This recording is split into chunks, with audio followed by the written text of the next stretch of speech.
ನನ್ನ ವಿಚಾರ ಇಷ್ಟೇ. ಏನು ಅಂತಂದ್ರೆ ಅವತ್ತಿನ ಕಾಲಕ್ಕೆ ನಾವು ಆ ಹೋರಾಟ ಮಾಡಬೇಕಾದ್ರೆ ಕಾರಣ ಏನು ಹೇಳಿ ನೋಡೋಣ. ಈ ಸಮಾಜವನ್ನು ತುಳಿಯಲಿಕ್ಕೆ ಒಂದು ಹೊಂಚು ಹಾಕ್ಕೊಂಡಾರ ಅನ್ನೋದು ನಮ್ಗೆ ಗೊತ್ತಾಯಿತು. ಆ ಕಾರಣಕ್ಕಾಗಿ ಅವತ್ತಿನ ದಿವಸ ನಾವು ಹೋರಾಟ ಮಾಡಿದ್ವಿ. ಆದರೆ ಅವತ್ತಿನ ದಿವಸ ನೇರವಾಗಿ ಸರ್ಕಾರದ ವಿರುದ್ಧ ನಮ್ಮ ಹೋರಾಟ ನಡೆದಿತ್ತು.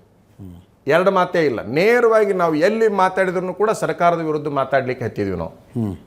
ಆದರೆ ಈ ಸರಿ ನಾವು ಸರ್ಕಾರದ ಬಗ್ಗೆ ತಲೆ ಕೆಡಿಸಿಕೊಂಡಿಲ್ಲ, ಸಮಾಜದ ಬಗ್ಗೆ ನಾವು ಸಮಾಜದ ಬಗ್ಗೆ ತಲೆ ಕೆಡಿಸಿಕೊಂಡಿವಿ. ಸರ್ಕಾರದ ವಿರುದ್ಧ ಮಾತಾಡ್ಕೊಳ್ಳುವಂಥ ಅವಶ್ಯಕತೆ ಇಲ್ಲ. ನಮ್ಮ ಸಮಾಜಕ್ಕೆ ಏನು ಹೇಳಬೇಕಾಗಿದೆ ಅದನ್ನು ಹೇಳೋಣ.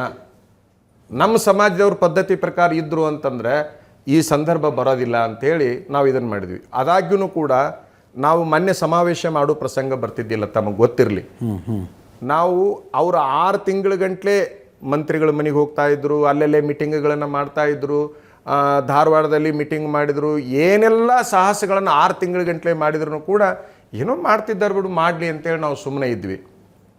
ಅವರೇನು ಬಾಗೇವಾಡಿ ಒಳಗೊಂದು ಯಾತ್ರೆಯನ್ನು ಪ್ರಾರಂಭ ಮಾಡಿದ್ರಲ್ಲ, ಆ ಯಾತ್ರೆ ಹೆಸರೇನು ಹೇಳಿ ನೋಡೋಣ, ಬಸವ ಸಂಸ್ಕೃತಿ ಯಾತ್ರೆ. ನಾವು ಏನು ತಿಳ್ಕೊಂಡ್ಬಿಟ್ಟು ಈ ಭೂಮಿ ಮೇಲೆ ಬಸವಣ್ಣವ್ರ ಬಗ್ಗೆ ಎಲ್ಲರಿಗೂ ಪೂಜ್ಯ ಭಾವನೆ ಇದೆ, ಎಲ್ಲರಿಗೂ ಪೂಜ್ಯ ಭಾವನೆ ಇದೆ, ಬೇಡ. ಹೌದ್ರಿ. ಬಸವಣ್ಣನವ್ರ ಹೆಸರಿಟ್ಟು ಕೂಡಲೇ ವೈಭವ ಆಗಲಿ ಮೆರಿಲಿ ಅಂತೇಳಿ ನಾವು ಸಂತೋಷದಿಂದ ಸುಮ್ಮನೆ ಇದ್ವಿ. ಬಸವ ಸಂಸ್ಕೃತಿ ಯಾತ್ರೆ, ಬಸವ ಸಂಸ್ಕೃತಿ ಅನ್ನುವಂಥದ್ದು ಏನು ಹೇಳ್ತದ, ಒಡೆದಾಳ ಅಂತ ಹೇಳೋದಿಲ್ಲ, ಎಲ್ಲರನ್ನೂ ಒಂದು ಮಾಡಂತ ಹೇಳ್ತೈತೆ. ಆ ಬಸವ ಸಂಸ್ಕೃತಿಯ ಮೂಲ ಧ್ಯೇಯವೇ ಎಲ್ಲರೂ ಒಂದಾಗಬೇಕು, ಅಲ್ಲಿ ಯಾವುದೇ ರೀತಿಯಿಂದ ಮೇಲು ಕೀಳು ಇರಬಾರ್ದು, ಎಲ್ಲರೂ ಸಮಾನರು ಅಂತ ಹೇಳುವಂಥದ್ದು ಬಸವ ಸಂಸ್ಕೃತಿ. ಬಟ್ ಇವ್ರು ಏನು ಮಾಡಿಬಿಟ್ರು ಅಂತಂದರೆ, ನೀವು ಅದನ್ನು ವಿಡಿಯೋ ತೆಗೆದು ನೋಡ್ರಿ. ನಾನು ಪ್ರತಿ ದಿವಸ ಯಾರ್ಯಾರು ಏನೇನು ಮಾತಾಡಿದ್ದಾರೆ, ಬೆಳಗು ಮುಂಜಾನೆ 5 ಗಂಟೆಗೆ ಮಲಗಿದ್ದೀನಿ ನಾನು. ಆ ಯಾತ್ರೆ ಪ್ರಾರಂಭ ಆದ ದಿವಸದಿಂದ ತಮಗೆ ಗೊತ್ತಿರಲಿ. ಯಾಕಂತಂದ್ರೆ ಅವ್ರದ್ದು ಎಲ್ಲರದೂ ಲೈವ್ ಪ್ರೋಗ್ರಾಮ್ ಬರ್ತೈತಿ. ಸುಮ್ಮನೆ ನಾವು ವಾದ ಮಾಡಿಲ್ಲ.